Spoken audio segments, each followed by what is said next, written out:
Warning, the following podcast contains irreverent humor, uneducated and exceptionally nerdy opinions, potential cursing, and plenty of love for the prequels. If any of the preceding offends you, please turn off your computer immediately, and may the Force be with you. Why, you stuck-up, half-witted, scruffy-looking nerf herder! You can't use that word! Only we can use that word! We'll use the Force. That's not how the Force works.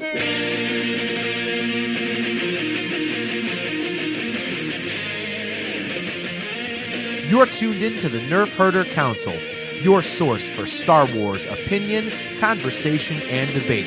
Featuring your hosts, JT. I mean, they killed his mother. What's he supposed to do? Send him a postcard? I wish you wouldn't have done that. AJ. I was so hoping this was going to be a family show, too. Oh, my God.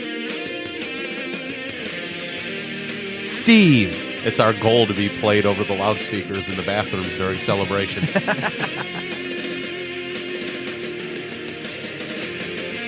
On this episode of the Nerfherder Council, we discuss violence in Star Wars, Rogue One, and Force Trees.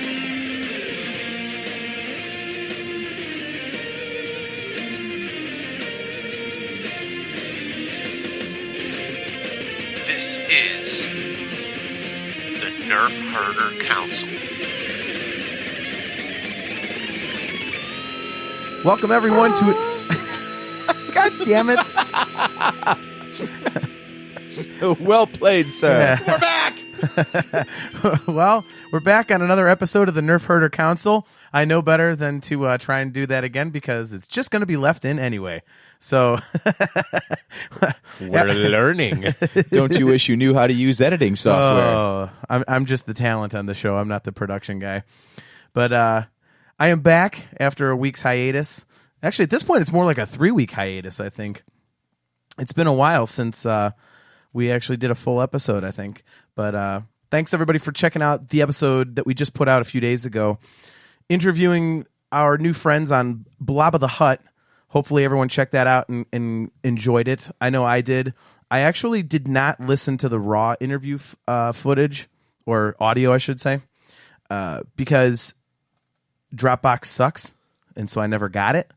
So I went into the show almost like a fan, and I was listening for the first time. And I thought, I have to tell you, AJ, as I told you in person the other day, I think you did a fantastic job of putting that together. And doing all the talking yourself and all fixing editing. Steve, you did a great job with the editing. A lot more. I think AJ just edited me out. AJ got me off the show and decided he's going to take over. It was a power play. Well, I think it was a good experiment because I'm awesome at most things that I do. So with that in mind, I figured it was only natural that I take over. Well, there you go. But you couldn't keep me down.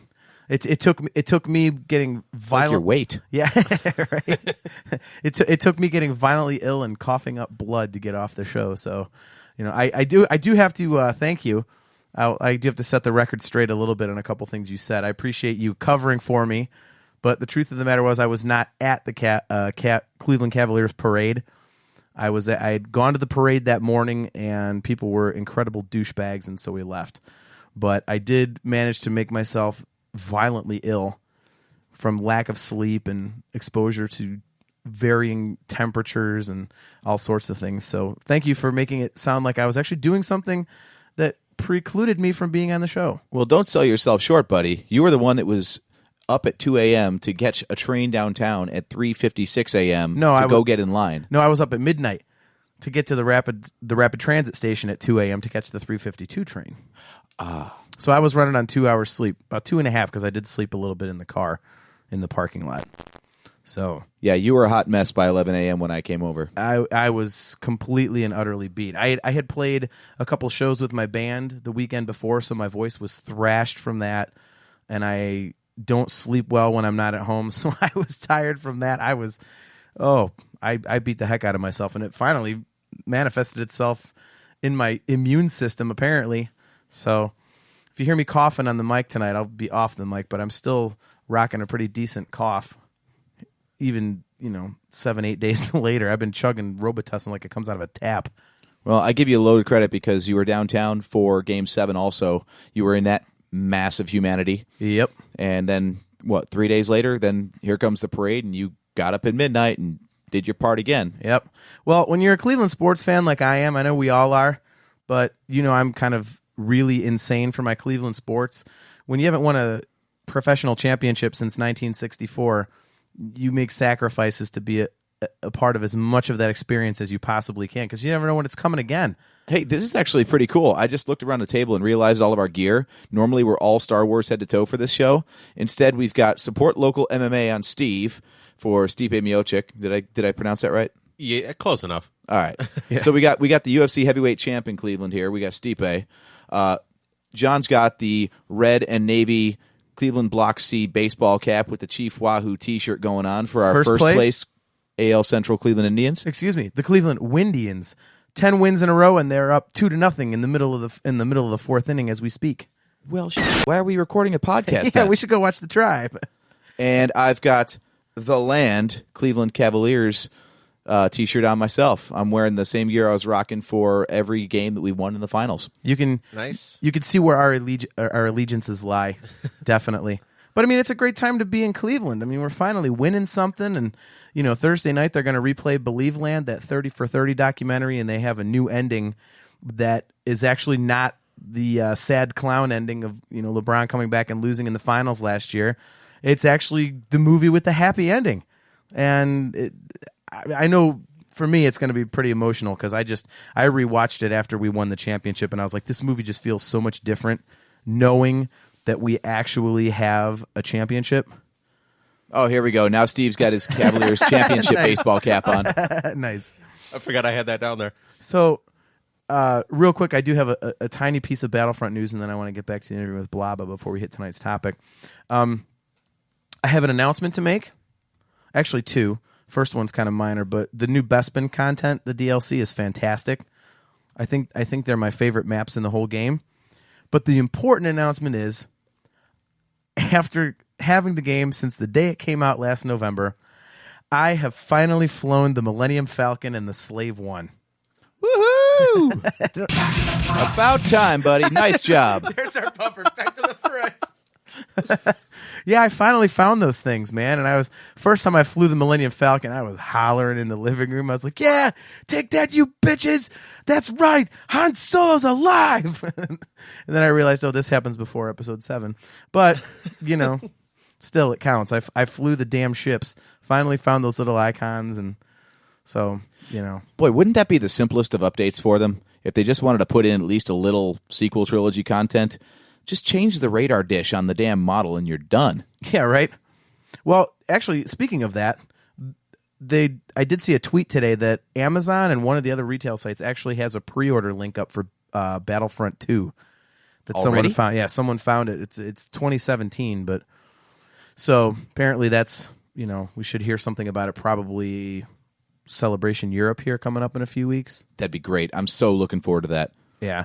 It's going to be cool. And that the one I can't wait for is that I know you talked about some Star Wars video game news on the Blaba episode. Yeah. But the one you didn't mention was the Star Wars Battlefront X-Wing VR mission.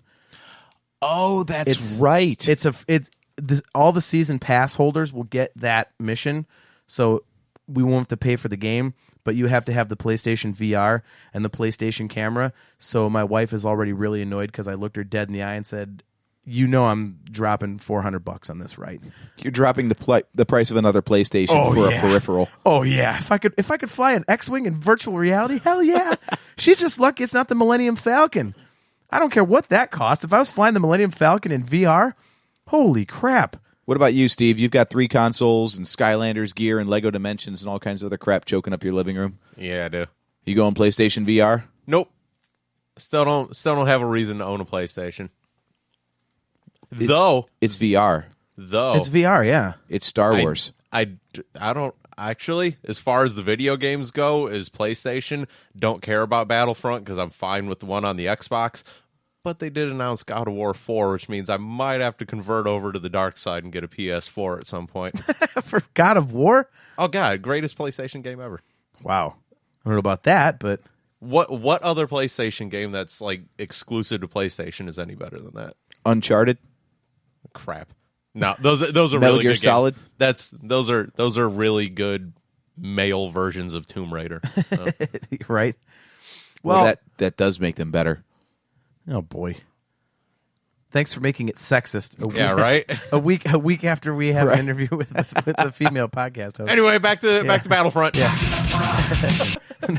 Well, speaking of interviews with female podcast hosts, for anybody who did miss it, we interviewed another podcast last week that we actually befriended on Twitter, of all places.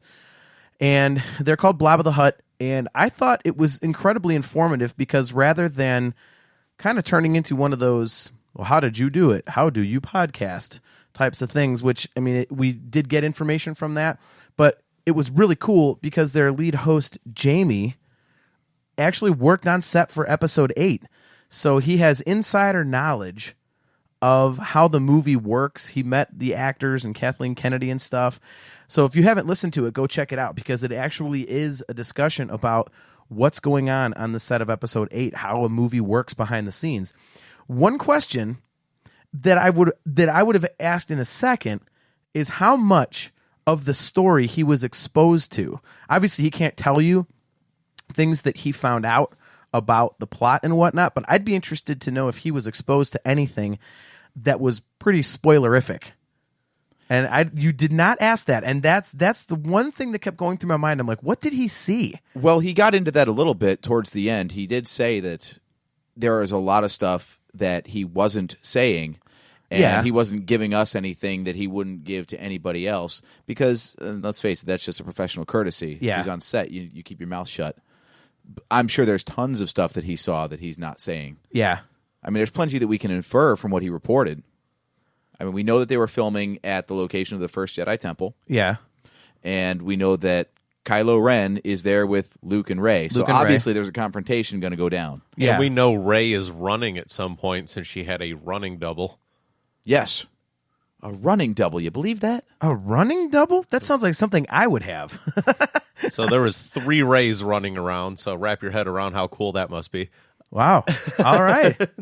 Sweet. Okay. So you got Daisy, and you got 2 other ones that are doing her stunts, and somebody that's just doing her running. Right. You know what? After the Han Solo debacle in the Force Awakens shooting, I can see why they have a stunt double just for running now. Anything probably. involving feet with key talent, you want to be careful. Probably. It was an insurance policy against more broken legs. But yeah, again, like I said in the open, I think you did a great job with it. I thought it was a really good interview. And for our very first time having someone Skype in, especially Skyping in from across the planet, I thought it sounded great, and I thought it went very well and flowed nicely. So I got to give you guys a lot of props. You guys did a fantastic job with that. So congratulations. We had somebody 5 hours to the left of us, and somebody that was 3 hours to the right of us. Kinda right, bridging the gaps, man.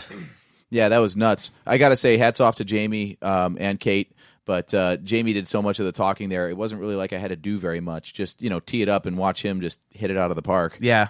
I have to admit, like, as I was listening, I was thinking to myself, man, I really wish I could have been there because I would have been able to, he and I would have just, I would have felt bad for you guys because I think he and I would have just dominated that conversation. That was the hard part. We had planned 15 or 20 minutes and we got 45 before I could even imply that we might have to start winding it down. I kept running out of room on a paper. I kept writing down, hey, Really? we're at 15 minutes. Okay, now we're at 20. I'm like, now we're at 30. Right.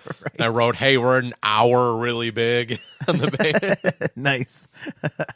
Yeah, but I think that's a sign of a good interview, though, when you have a certain amount of time allotted and you chew up a lot more time without realizing it's happening because the conversation itself is flowing that well. And there's still so much that I didn't get to ask that I wanted to. Yeah, it was too easy to do that interview, actually. I don't think that's a bad thing. Yeah. I think that bodes well for our ability to speak with other people. And we do have a couple things in the works that we're hoping to have pan out, and we'll see what happens in the future. But I think nice teaser. Well, we are starting to make contacts slowly but surely. If we learned anything from the Blobba interview, it is Whore yourself out on Twitter. On Twitter, yeah, I got that too. Just anybody and everybody that has if there's like a key grip from like episode 7, like a guy that carried like an armful of cables or something like that, Right. find him on Twitter and ask if you want to talk to him. Like, Yep. You never know where it could lead. Exactly. Never know where it could lead. I've taken that lesson to heart. I've sent probably 3 times as many tweets this week as I have the rest of my account combined. I tweeted 9 times this week. I use our Twitter. I basically retweet cool stuff that I see. I don't think I tweet anything newsworthy, but if I see some interesting or funny tidbit or something, I post it on our Facebook page. I tend to use that for articles and whatnot because I can. The 140 characters limit on 140 character limit on Twitter just annoys the hell out of me for some reason. I have the hardest time when I post the shows on social media getting that little teaser sentence down to 140 characters because the HTTP link to the show takes up part of the 140, and to get your point across and make it something people want to listen to is pretty difficult. So it's just annoying. But why don't we segue from that into a very clumsy segue? Yeah, does it count if you announce it as such? Yeah. You can tell I haven't done this in a few weeks. I'm kind of clunky today, but here's a clunky segue. The Rogue One reshoots is something that I wanted to. A clunky segue. I feel like I need to look up something on YouTube right now. Yeah, right. Somebody with a Segway and a Yeah. with a flat tire on it. That would be what I just did. But yeah, I wanted to bring this topic to the table tonight. It's the issue of the reshoots on Rogue One. And this made Star Wars news a couple weeks ago, but it's not so much the reshoots themselves that I want to talk about, because everyone by this time I'm sure has read that it was a big issue that Disney went in and basically, depending on which articles you read, said you are going to reshoot this, that, and the other, and add this and take this out, whatnot. The reason I wanted to bring it to the table was because the main issue from what I read was that there was a scene with Darth Vader that, for lack of a better term, Disney wanted it more family friendly. Apparently it was really dark and Vader was beating the hell out of people and decapitating people. We've talked about that being a possibility in the movie, but apparently it actually happened, and Disney saw that and went, no, we want it makes it too gritty. And they want the movie to be more family-friendly, right along the lines of Episode 7. And that's kind of the topic that I want to discuss, is whether or not we need to keep being fed the same style of Star Wars, or is it about time that we get something a little grittier? That, you know, if someone's bringing their 8-year-old kid, you know, okay, warning, you might see Darth Vader chopping people's heads off. I mean, we've had the family-friendly Star Wars for the entire history of the saga, with the exception of bits and pieces of Episode 3. And I think it's time. I don't think we need to have that all the time. So when I read that news, it kind of bothered me. So I wanted to get your guys' opinion on what you think of watering down violent content within Star Wars and kind of, you know, making it a little more easier to digest for a younger audience all the time. Well, I'm going to toss this one over to Steve first, because this all came about because of footage of your favorite character doing what he do. So what do you think? First off, I read some of that stuff, and some of these things about the reshoots, like, people are just writing things that they feel like writing. It seems like nobody has any merit or anything to back up any of the crap that they're talking about the reshoots. Like, last year, nobody said one word about the reshoots from Episode 7 that were going on like crazy over the summer, because we were all too busy pissing our pants over getting the trailers during Celebration and stuff, so it all got shoved under the rug. I mean, reshoots happen. Yeah. Like, every single movie that shot has reshoots. It's redoing dialogue, it's the lighting was bad, you know, there's a ton of things. These guys plan for it, so why everybody's losing their mind over Rogue One getting reshoots is insane in the first place. I agree. And complaining about Disney which is unconfirmed that Disney's watering it down. Like, the one movie that they've had their hand in is probably the second grittiest of the 7 Star Wars. I mean, like you said, behind episode 3, I mean, we saw at least 2 impalements. There was Finn and the Stormtrooper. Yeah. There was Han. There was, I mean, you didn't see it, but you had Kylo murder Santeca Lord Santeca, yeah. in front of the rest of the villagers. village, and then, you know, the mass genocide of the villagers. I mean, if you think about it, episode 7 was pretty harsh. Yeah, at least compared to some of the other Star Wars movies. Do you think that was more implied though? Because from the what I read about, but even in the other ones, it wasn't even implied all that much. I mean, with the exception of episode 3, like you almost got 0 of this stuff. Like even all the lightsaber battles, like I mean, okay, well, no, because Dooku's beheading was episode 3, right? yeah, Yep. So yeah, I mean that and Anakin and the lava. So yeah, episode 3 was definitely the most hardcore of them. Yeah. And I think episode 7 is probably right behind that. Because I mean, what else you make a good argument for that, yeah. So I mean, the fact that that's the one that Disney put their hands in, like you can't say like, oh, Disney's going to water it down because the mouse says so. You know, like they've already shown that they're implied or not. You know, that they're willing to. Well, you had blood on the Stormtrooper mask in the first like 4 minutes of the movie. And I don't think there was no blood in any of the other 6, was there? Even though the blood in episode 7 made no sense. You know, like it just kind of appeared out of nowhere on this guy's hand, and then he wiped it on Finn's face. Like, those gloves suck. Here, they don't absorb anything. Here, have my intergalactic swine flu right on your visor, Nice. Stupid. You He's know, got like, he's got the Zika virus now. Like, and Finn wasn't even upset. He's like, dude, you wipe blood on me, dude. Like, that is so inappropriate. It's like Stewie and Family Guy. Okay, gross.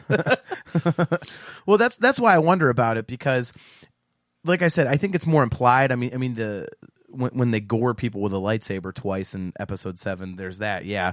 But when Lor Santeca's killed, you know, they just show Kylo Ren swiping the lightsaber. When the villagers are killed, it just shows the stormtroopers shooting.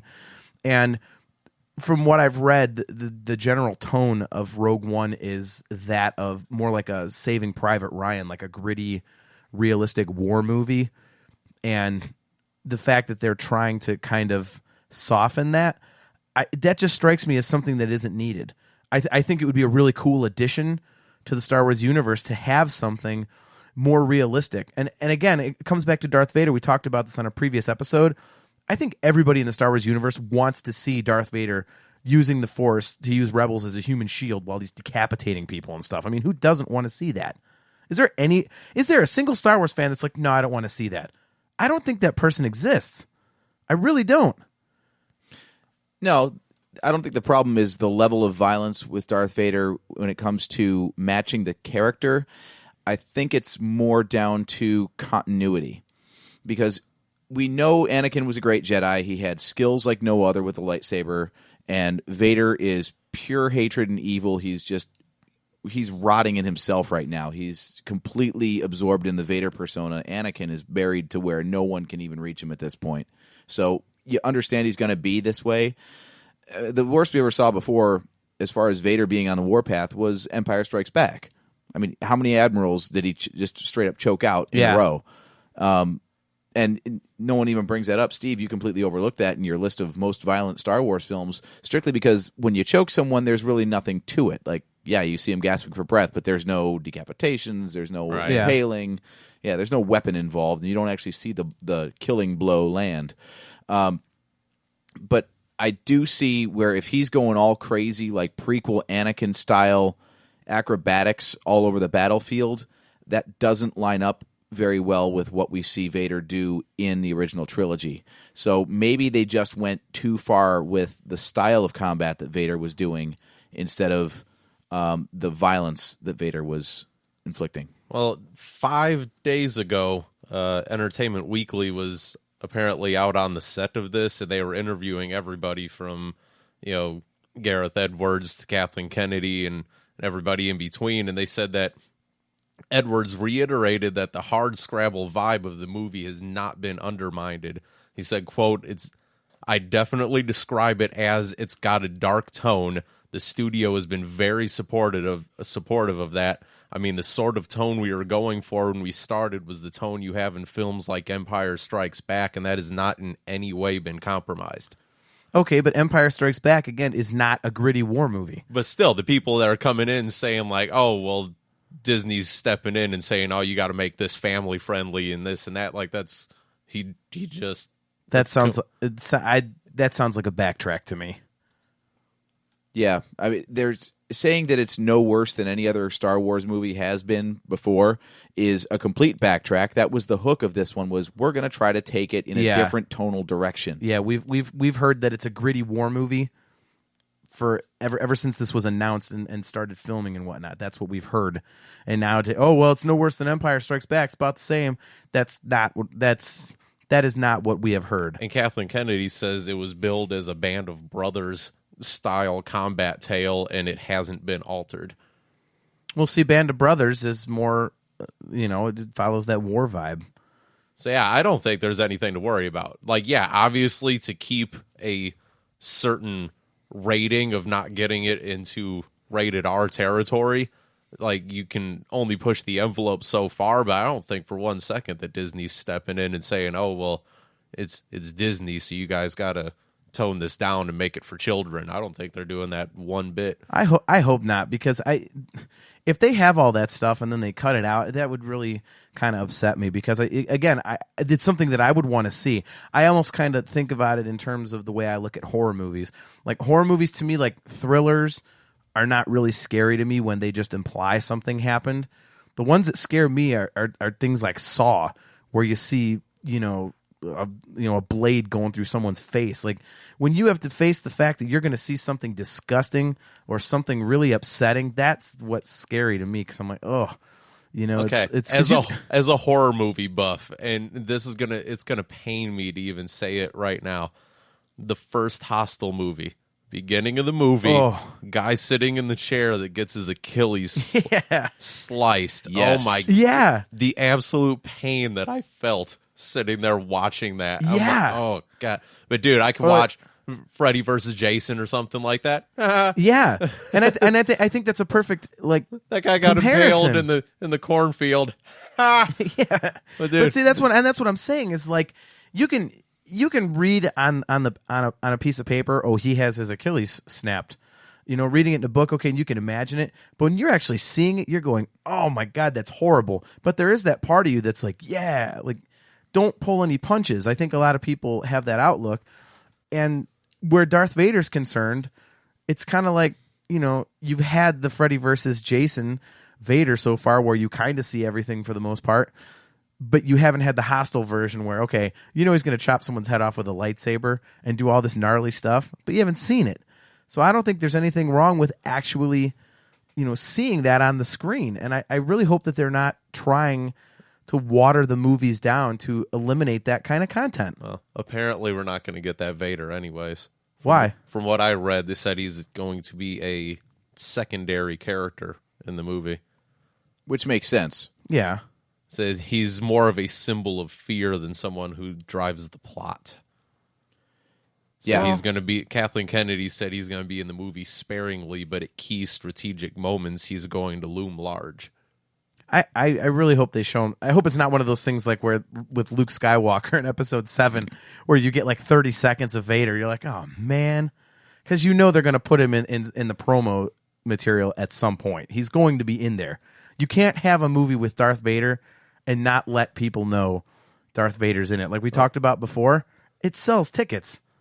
Well, apparently, your buddy Orson that we were talking about earlier before we started recording, the Imperial officer that he plays is supposed to be, Tarkin was a pain in the ass to Vader, but they kind of ultimately saw eye to eye. Yeah, they were like a team, I thought. But this guy and Vader are supposed to just basically butt heads, because Vader is, I don't have to answer to anybody but the Emperor, so, suck it. In this guy thing, it's basically Kylo and Hux. Okay. Like apparently, like I said, these guys, Entertainment Weekly, they've been there for the past week, so they're getting all this stuff right from the horse's mouth. So it's all minor plot things that are actually starting to leak off of the set for us to try to piece this together and figure out where this movie's going. Right. Well, it makes sense if you think about it. The character's name, it's been revealed. It's in Entertainment Weekly, so this is not really spoilerific at this point. If it's out on newsstands and it's endorsed by Lucasfilm to be released, then I don't think we really have to warn our audience. The character's name that we're talking about is the Imperial guy in the white uniform with the giant awesome cape. It's Director Orson Krennic. No capes. Does he have is he have a high level of capiness to you? He does. He might. I don't know. It's all white. It's not blue and two-tone like Lando's, but it's bigger. He's got a bigger cape than Lando, so maybe I got to give it 5 capes out of 5. 5 capes on the capiness Very scale. nice. Yeah, but I don't think character names are spoilers. By the way, I would never consider a character name a spoiler. Like, this guy's name is Joe Smith. Oh, you ruined the movie! Come on! Like, it's not a plot point. Who gives a damn what his name is? Well, here's the part that I was going to say. This is speculation on my part, but it could be spoilerish. I don't know. The fact that he wears a white uniform, if we follow what they did with Admiral Yularen from the Clone Wars, then being the guy who looks like Chef Boyardee at the table in A New Hope. Chef Boyardee, nice. He was the one wearing the white Imperial uniform. Now, in the new canon, they've said that he became director of, maybe not director, but he was a member of the Imperial Security Bureau. Okay. Which is a new department of the Empire that we never heard of before, but that explained the white uniform. The fact that this guy's wearing white with a white cape tells me he's probably head of the Imperial Security Bureau. And that would make sense considering they're entrusted with the protection of the Death Star plans. Exactly. So he's going to be the main threat chasing the rebels through this whole movie. Well, I think you can gather that just from the previews. I mean, they show basically one bad guy that looks important that isn't like a stormtrooper or a death trooper. So you got to figure that he's kind of like the Grand Moff Tarkin of this thing. So I think they got that point across. What do you think, AJ, about watering down content in Star Wars all the time? Do we need to be shielded from seeing actual lightsaber deaths and decapitations and all that kind of stuff all the time? Or does it have a place? Not all the time, but I think in this case it might not be a bad thing. One of my problems so far with what we've seen for imagery is that it all looks very real world. And I know they're trying to go for a more grounded aesthetic, but as Star Wars to me is fantasy. It's not reality based. So if they're going for a visual style that's more grounded in reality, then the actions need to have some sort of fantasy to them. So if you've got the appearance of reality and the grit and weight of true violence as reality has, I think you're going too far away from Star Wars. Because Star Wars, if you think about the way the movies play out, there is so much violence and so much death and destruction throughout the whole saga that if you actually dwelled on that at any point, like a real movie should, or any reflection of reality would represent, it would just be it would be the most atrocious thing ever to watch. I mean, Hashtag Clone Lives Matter. Right. You got all the battle scenes. You've got the Death Star blowing up Alderaan. You've got people getting heads cut off and limbs cut off and mothers dying in their arms. And I mean, just terrible, terrible stuff through the whole saga. If you had to actually give that the weight it deserved, it'd be unwatchable. So I think if they're going to go with a gritty look and aesthetic that makes it feel more real, you've got to lighten up the tone of the violence and the action, or else it's not Star Wars anymore. I've never thought about it that way. That's a very good argument to make. I think for me, because you can do all that crazy stuff in like The Force Awakens and whatnot. I'm thinking, all right, well, that'd be awesome to see on screen. All the different Force abilities and things like that, and the crazy things you can do with a lightsaber besides make it a helicopter. And for me, I wouldn't mind a little bit of a departure. I mean, we talked about Star Wars 1313, which for people who don't know was a video game that was canceled. It was far into production and for some reason was canceled, but it was based on, it was going to be a Boba Fett game, but the whole selling point of it was that it was a very dark, realistic version of Star Wars. It was like an underworld type of aesthetic, and I was really into that because it provided something different. And I think if it's one opinion that I've brought to the table on our show many times that recurs, is that I like when they introduce something new. I like when the idea is fresh. You know, I mean, that was my main complaint about episode 7, was that I thought it followed episode 4 way too much. Whereas, you know, people hate on the prequels, but it was an original storyline. They did different things. So I think if they were to bring in something a lot more brutal that was kind of like, wow, kind of eye-opening in terms of bringing that reality to it, you make a very good point. Your argument, AJ, is fantastic. Me, I think I would still prefer to see it because it's something I picture in my head, and it'd be cool to see it actually come to life on the screen. It might. It still might, because, I mean, even though the movie hasn't been... They're obviously not done. The reshoots are supposed to go through mid-July, so they got a couple more weeks of reshoots. But the sources that Entertainment Weekly had is saying that the reshoots were basically based all in part that they wanted to ramp things up more than where it was with the original shots.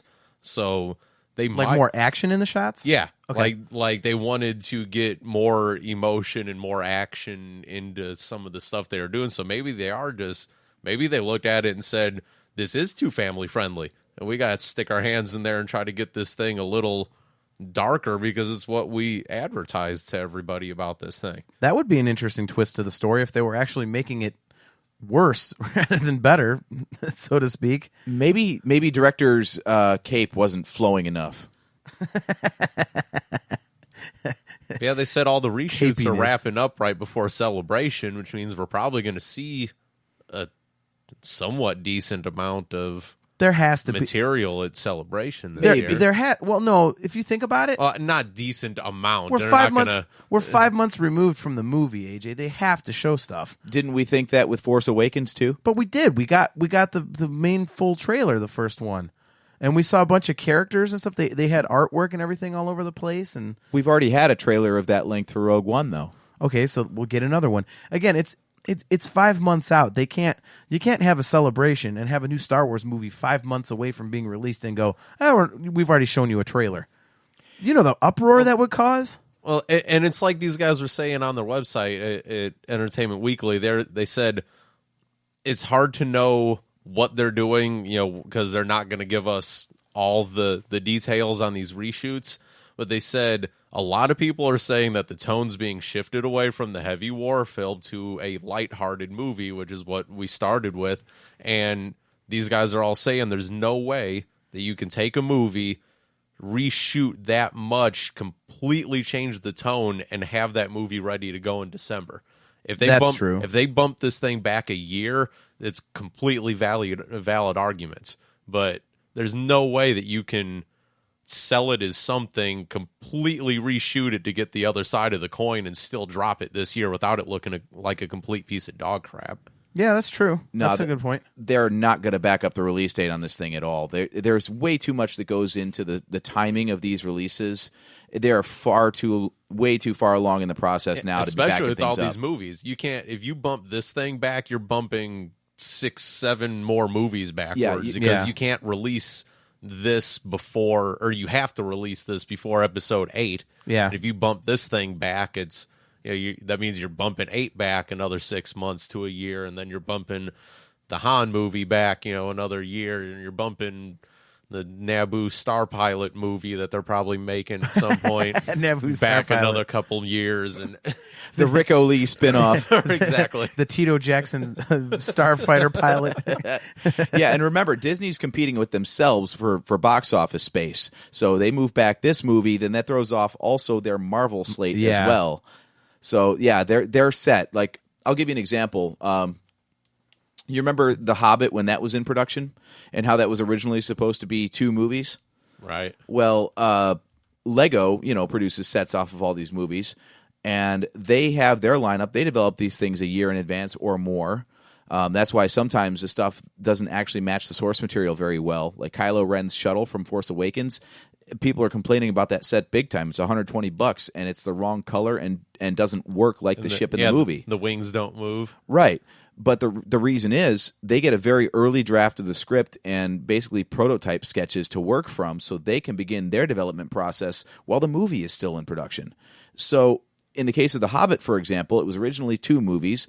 Lego starts their work. They do all their design process. They get their release schedule lined up.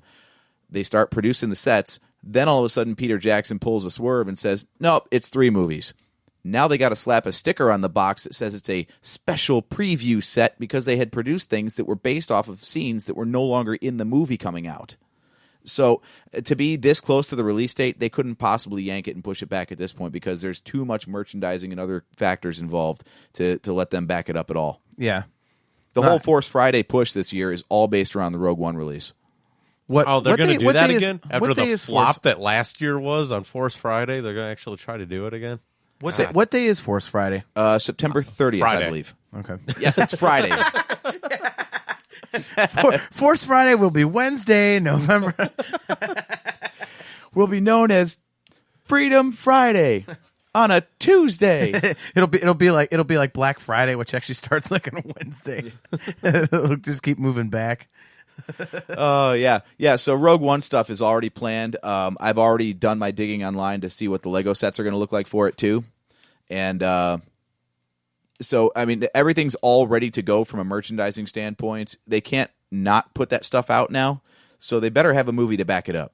Yeah, I'll be interested. I'll be interested to see the finished product because if it's not a lot darker and more realistic and gritty like they've been promoting, I think we'll know where that came from. And if it really is kind of just more along the lines of everything we've seen, I think we'll know that these rumors that we've been reading for the last few weeks were pretty true. Well, are they getting gun shy or are they getting smart? I mean, the last Star Wars movie they put out did rake in over $2 billion at the box office. So if you've got a winning formula, maybe straying too far from that is not a wise business decision. Man, I get that, and it makes sense. But to me, I mean, it's Star Wars.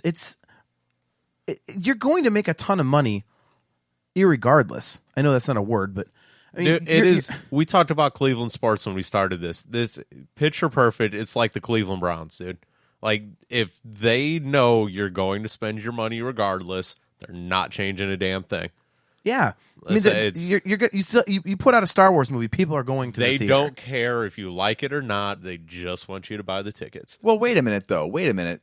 Think about it, though. We were talking about this before we hit record and before I screwed up and wasn't actually recording when I thought we were. Wait, that part doesn't exist in post, though. Well, it And neither exists does now. this. We're not taking this out either. You're breaking the fourth wall, damn it.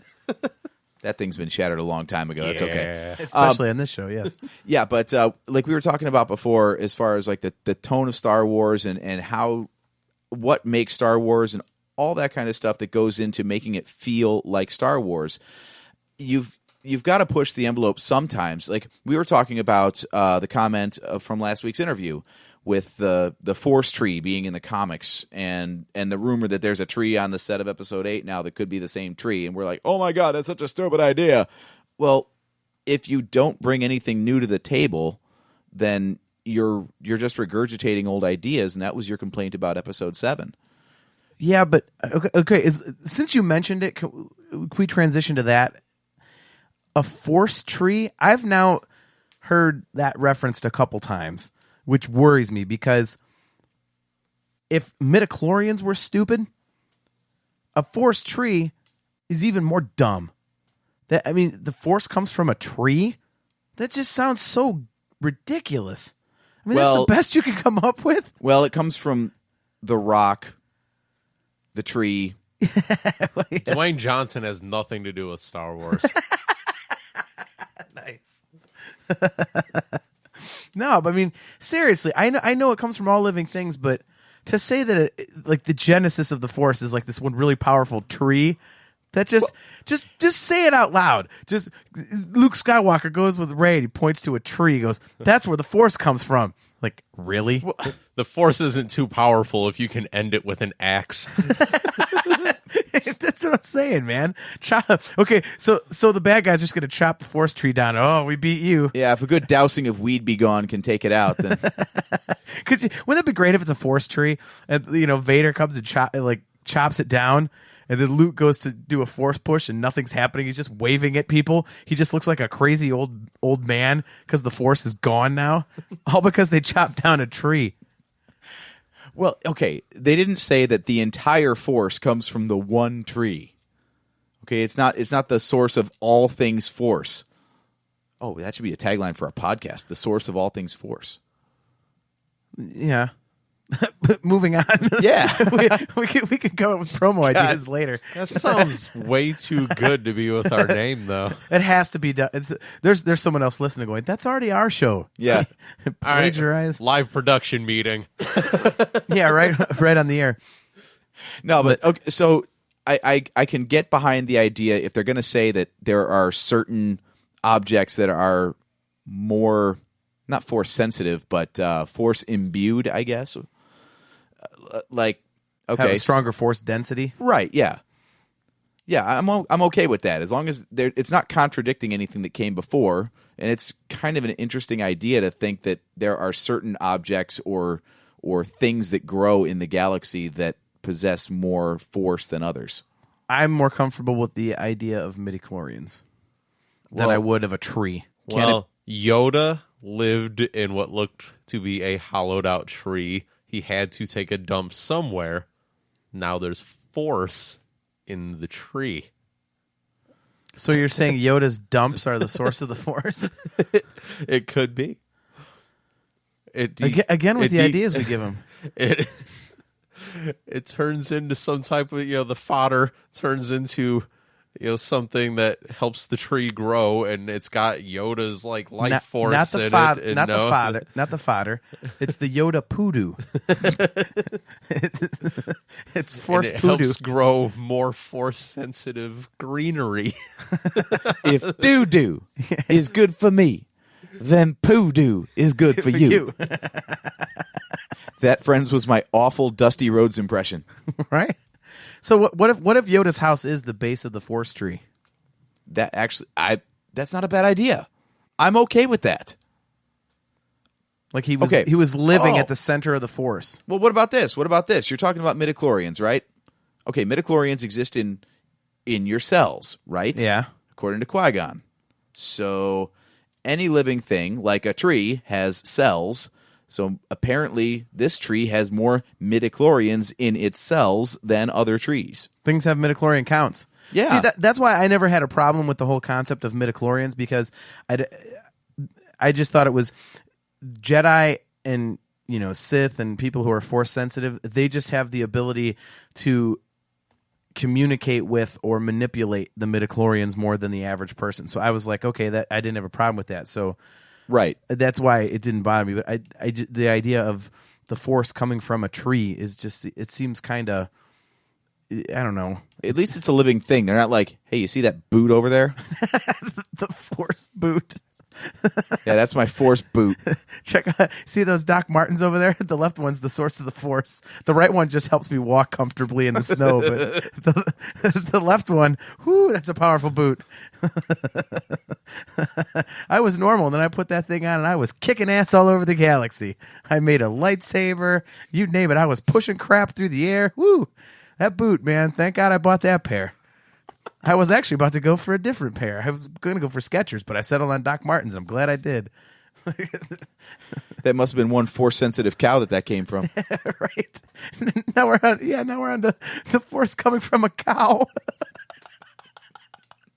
Wouldn't that be great in the movie if they get to the top of Octo or Ashto, and he's like, I found the source of the force, and they come over the crest of this hill, and there's just a cow standing there, and it turns slowly to the camera, and it's like chewing cud. He goes, the force comes from that. Yeah, the force comes from the cow. Jedi Bessie. Yes, exactly. That's so funny. The force comes from a cow. Or he doesn't tell her. She accidentally slaughters it for beef. So she ends up eating the force cow. Oh, boy. All Okay. right, so anyways, back to at least somewhat more serious topic here. Yeah, I don't know how I'll feel about that, because you make a good point. I mean, it is a living thing, and they do say that the force exists in all living things. I guess that's one of those ideas that would have to be presented properly in order to really make sense. You mean like Yoda? Yeah, exactly like Yoda. I mean, Yoda. Can you imagine the hype if the internet existed before Empire Strikes Back was released? Can you imagine the outrage that would exist in the online community when Yoda leaked? Especially some of the concept art for him. If you just got pictures of that, you'd be like, "What in the hell is that?" Like, hey, okay, we got this leak. The most powerful Jedi in creation is going to be in the next movie, and get this, he's going to be a Muppet. Yeah, that's very true. That's very true. Yeah, they're really going to have to explain this properly in order for it to not be cheesy. Yeah, they've got a tall order ahead of them, but if that's the case, that it is, the Force tree or whatever they're going to call it. Yeah. But I thought we were talking about Rogue One, not Episode 8. Well, no, but I mean, we were talking about the general concept of bringing new ideas into Star Wars and what works and what doesn't. Yeah, well, I mean, we discuss multiple topics on the show, so we can segue into other things, which we did. Well, at least that was a smooth segue instead of the. Instead of the one I went into before. Until you pointed it out. Every time you point it out, it's no longer smooth. This is what I do. I'm not smooth in real life, so why would I be smooth on the mic leading a podcast? Because it's your job. You had one job. You had one job and screwed it up. No, but this taps into a larger issue, though, with the whole Disney-led story group. It's not George Lucas anymore. They're going to bring new stuff to the table. And it seems like now, because it's not George Lucas doing it, everybody has this small degree of skepticism before they'll embrace anything that comes up that is different. Like, we expect innovation and new ideas to come out to keep the franchise fresh, but every time they do it, our first reaction is to judge it, pick it apart, and evaluate it before we accept it. Well, it was like that 10 years ago, too. Every time George wanted to bust out the green screen, everybody wanted to crucify him. Now he's not there to crucify, so now everybody's like, the mouse, they're ruining Star Wars. See, AJ, I would disagree with you. I agree with you, Steve, on your point. But AJ, I would disagree with yours.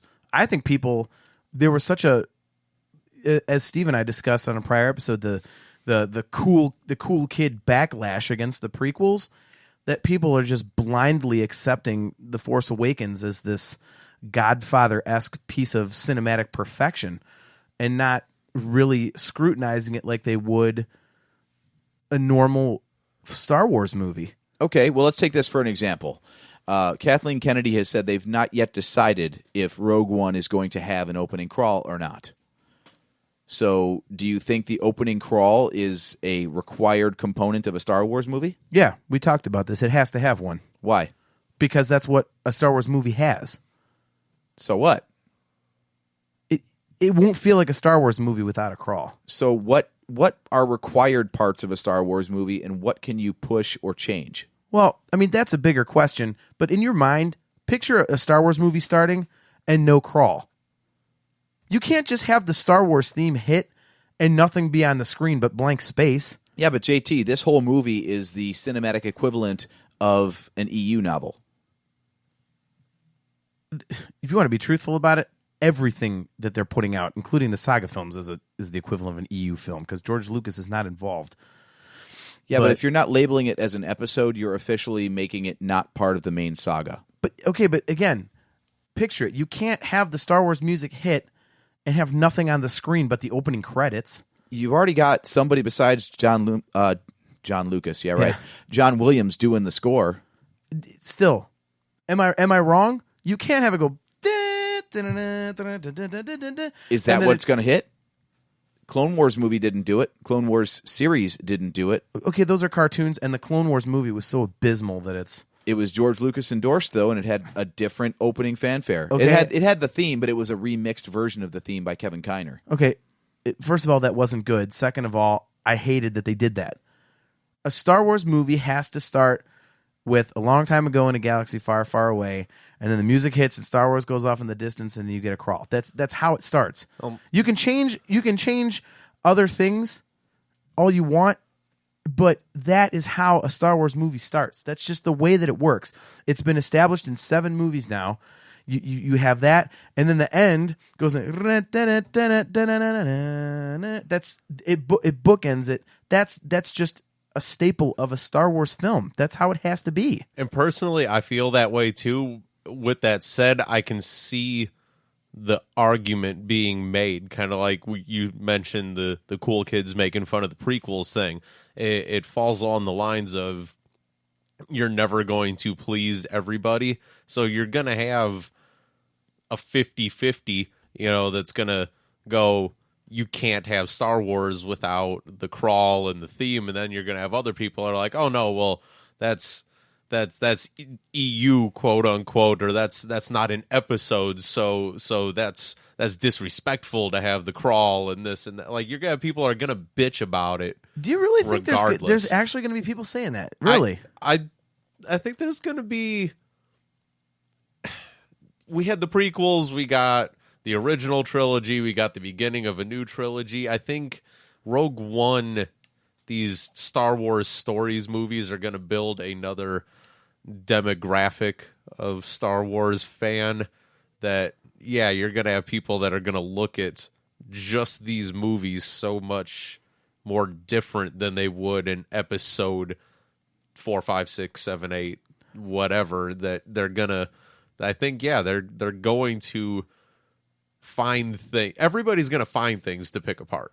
Yeah. And yeah, I do think people, I don't think it's a long shot. I'm not going to say I think people are going to do it, but I don't think it's a long shot to think that there's going to be somebody that's going to say, oh, that's crap that there's a scroll when it's not an episode, that it's a Star Wars story, and then that's just going to gain a little bit of traction, and then one idiot reads it, and another idiot reads that, and another idiot reads that, and then next thing you know, there's a whole fan base of it that are like, oh yeah, these Star Wars story things are crap. They're trying to do this and that, and they're not even real Star Wars movies because they're not episode this or that. I don't think it's out of the realm of possibility, at least. All right. I don't see how. But yes, I do feel I stand on your side of the fence of, yes, if I'm going to the theater to watch a Star Wars movie, I want the fanfare and the scroll at the beginning of my movie. If you're going to make something that's different in the Star Wars universe, you have to tie it to that universe somehow. You need punched in the throat by that Star Wars theme every time you sit down in the theater to see a movie. That's what you go for. I mean, that's what it's. Everybody has that moment when they first see Star Wars. You're waiting for that. It's almost like that first, because it's a Star Wars movie, and you get that first blast of the music and everything. To not have that, I would be really disappointed. I wouldn't like that at all, because I'm waiting. Again, I'm waiting for it. I'm actually going to come down on the other side of that argument. If you want to set this thing up as having its own tone and really let the audience know that it's not the same Star Wars movie that you show up for the other 7 times they put these out, what better way than from the very opening scene, the very opening music cue, to give them something different? Not like the Clone Wars movie did. They did the main theme, but it was a remixed version. And so it tied it in, but it also lets you know that this is, if you're expecting to see regular plain old Star Wars, that's not what you're going to get. So I like, if they're going to really push this as being a different tone, then the opening crawl and the music are a great place to start. How about we have the theme and the crawl, but we just have a Jackass style warning before the music hits, read by James Earl Jones. Right. That way you know what you're getting yourself into. That would be awesome. Yeah, I don't know. As much as I love Rebels, and I really like Clone Wars. The Clone Wars movie was terrible, but the Clone Wars cartoon was good. Every time that I hear the music that they put in there, it seems to me like it's a little bit lesser product than the saga films. It just, for some reason, it takes it a little bit away from what I'm used to. And I know that it's probably just me being picky the way that I am, because I'm a little OCD like that, and I don't like change. But again, in my mind, and I think in a lot of Star Wars fans' mind, when you picture Star Wars, that's what you picture. Yeah. Because it's so unique to Star Wars. And again, if you're going to present something really different, that's awesome. But you have to ground it in that universe somehow. I don't think you could just throw out there, this is super different. We're going to smash you in the face with different. It's different. It's different. Because you're going to alienate a big part of the fan base. And I don't think you can do that considering you have 2 more of these movies to do. And if you screw up the first one, it's like the prequels. When people, bagged on episode 1, it hurt the box office for episode 2, especially, and, somewhat episode 3.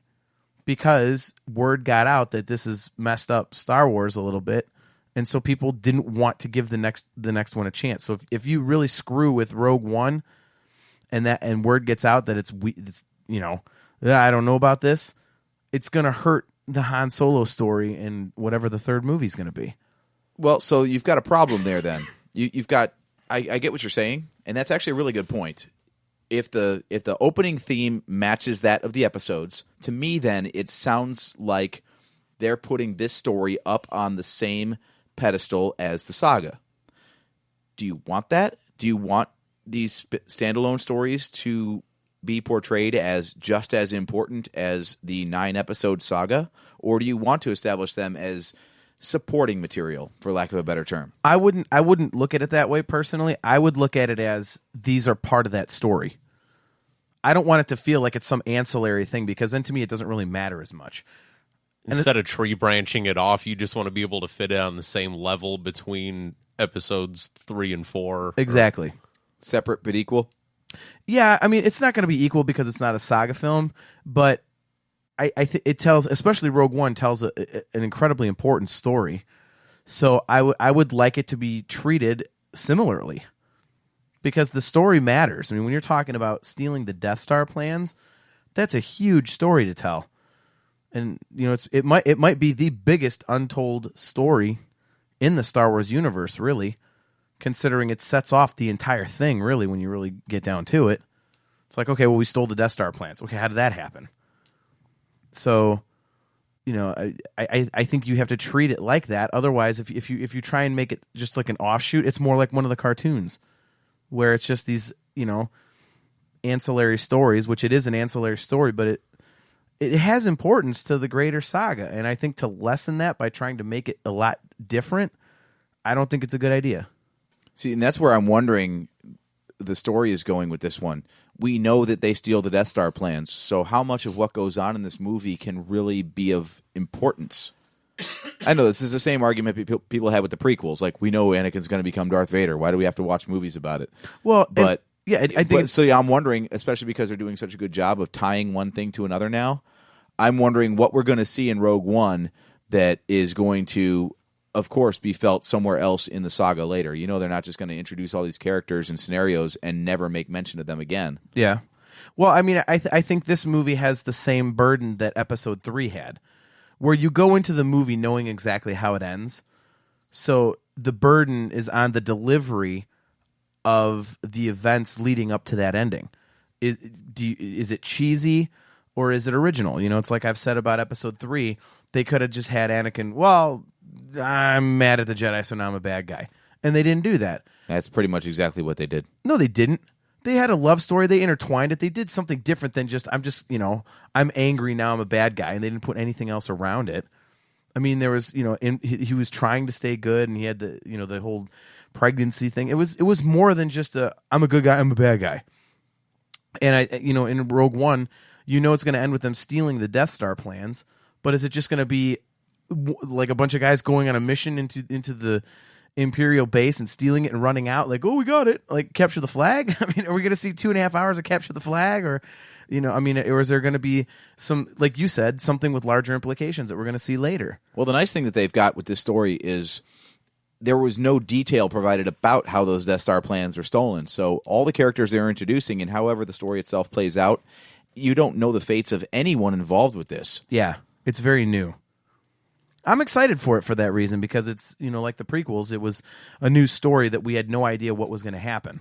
Same thing with Episode 7. I think that's pretty cool, because you don't have a starting point. You have an ending point with Rogue One, but you don't have a starting point. You don't know who these people are, where they came from, how they did it, all these different things. So yeah, the prequels were hamstrung by the fact that you knew where those characters ended up even. So not only did you know where the story was going, but you knew who was living and who was not.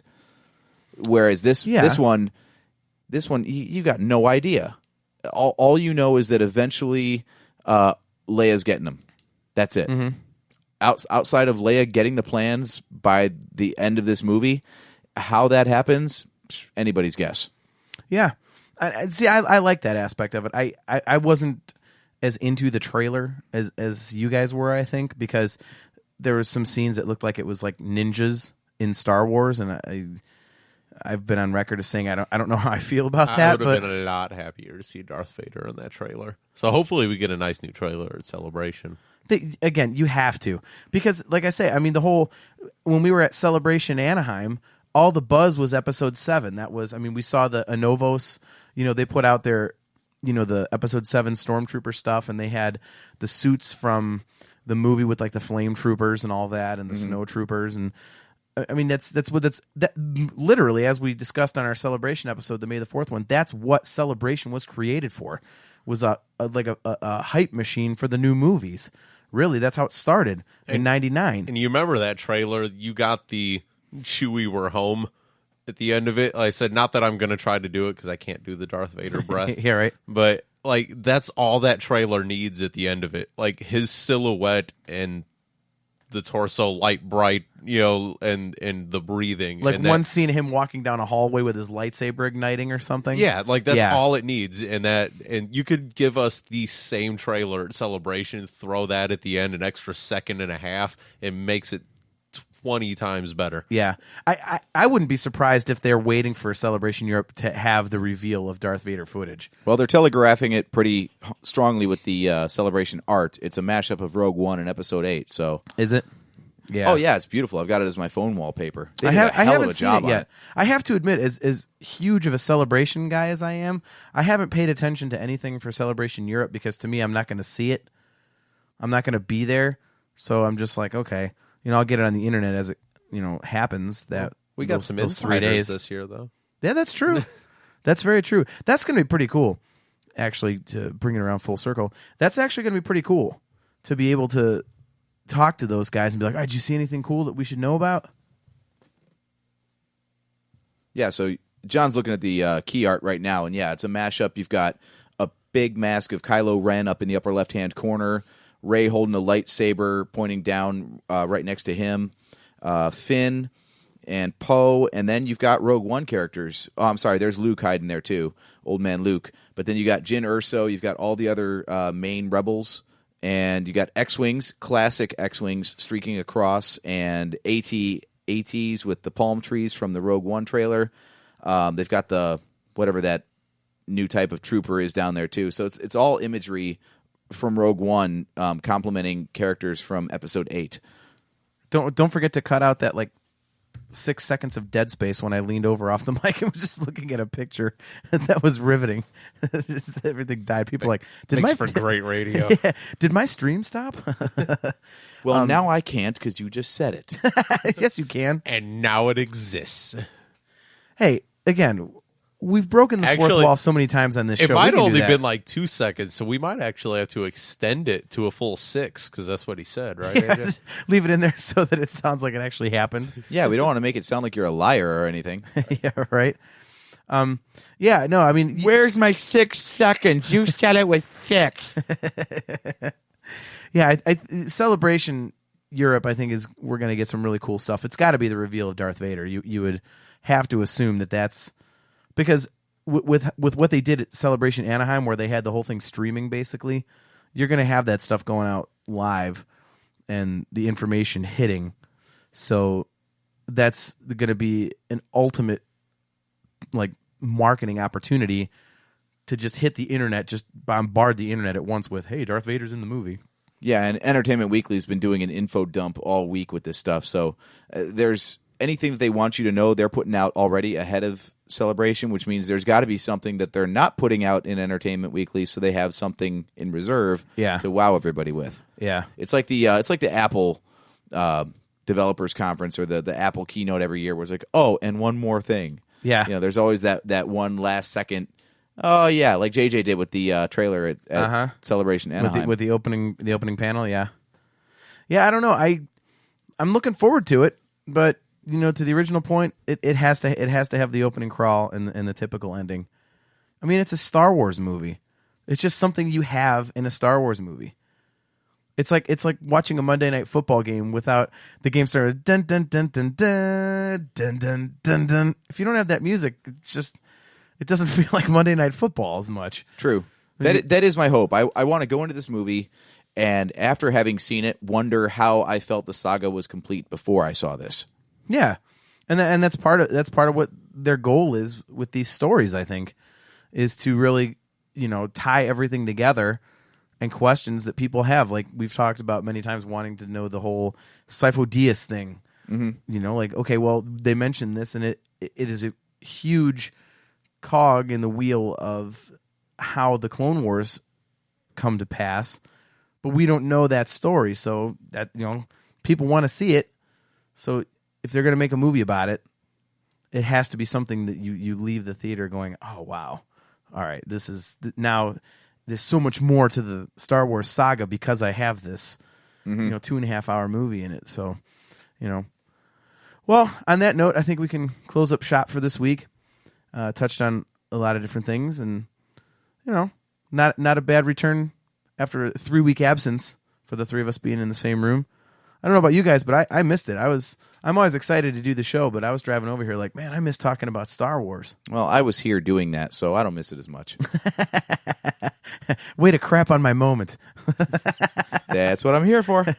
You're such a downer. So you're in a bad mood because you weren't the lead guy like you were a couple days ago. No, I'm very relieved not to be, actually.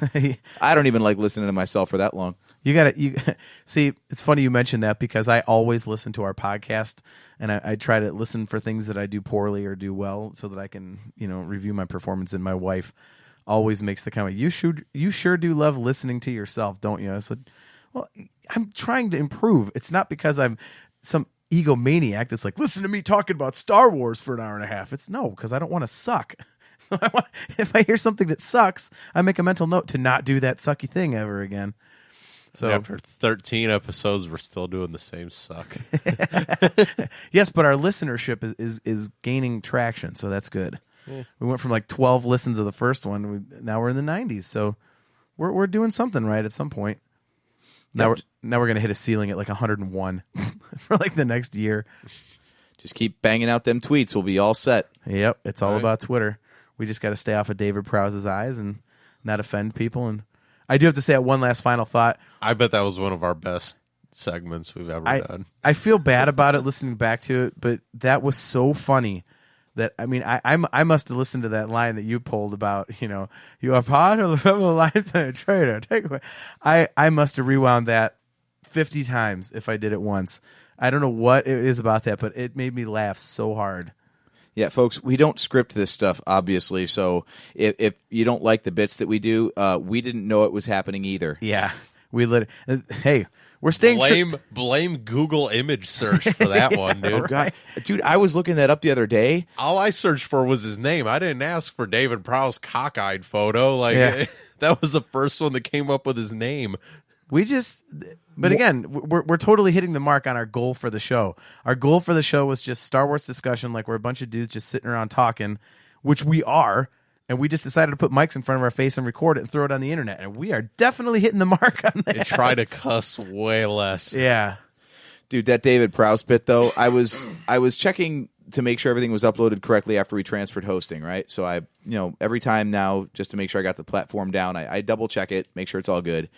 And I was given a listen back to that routine. And I decided to Google David Prowse again. Dude, we didn't even get the tip of the iceberg on that one. Holy crap. Yeah. Every picture of that guy. And I don't want to rehash it, but yeah, it's not good. That's why I brought it up, because it's just, the pictures are staggering. So on that note, before we get off running on that, thanks for tuning in. As I said, our numbers are going up pretty substantially, so thank you everybody for listening to the show and promoting the show. Want to send huge thanks out once again to Jamie and Kate at Blob of the Hut. Please go give them a listen. Follow them on Twitter. That's where they do all of their communicating. They're very good friends of ours, I would say now. We'll be talking to them in the future. Mm-hmm. And they have a lot of really, really good content on their show. So please check them out, and thanks again for coming on with us, guys. You know the places to find us, nerfherdercouncil.com, all the different podcasting places. My particular favorite is Spreaker, but you know where to find us. You got the Facebook page.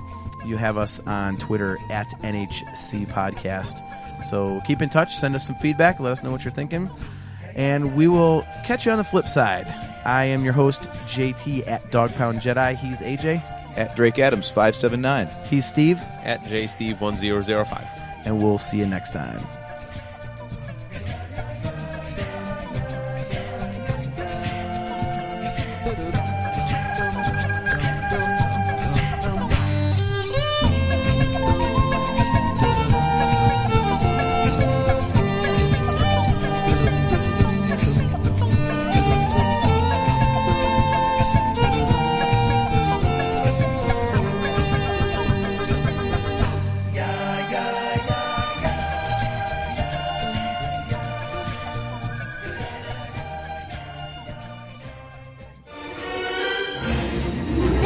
Bolts is never gonna get us past that blockade. This bucket's got a few surprises left in her. Plus, me and Chewie are on it. Ain't that right, Chewie? Hell yeah, you my nerf herder. You my nerf herder.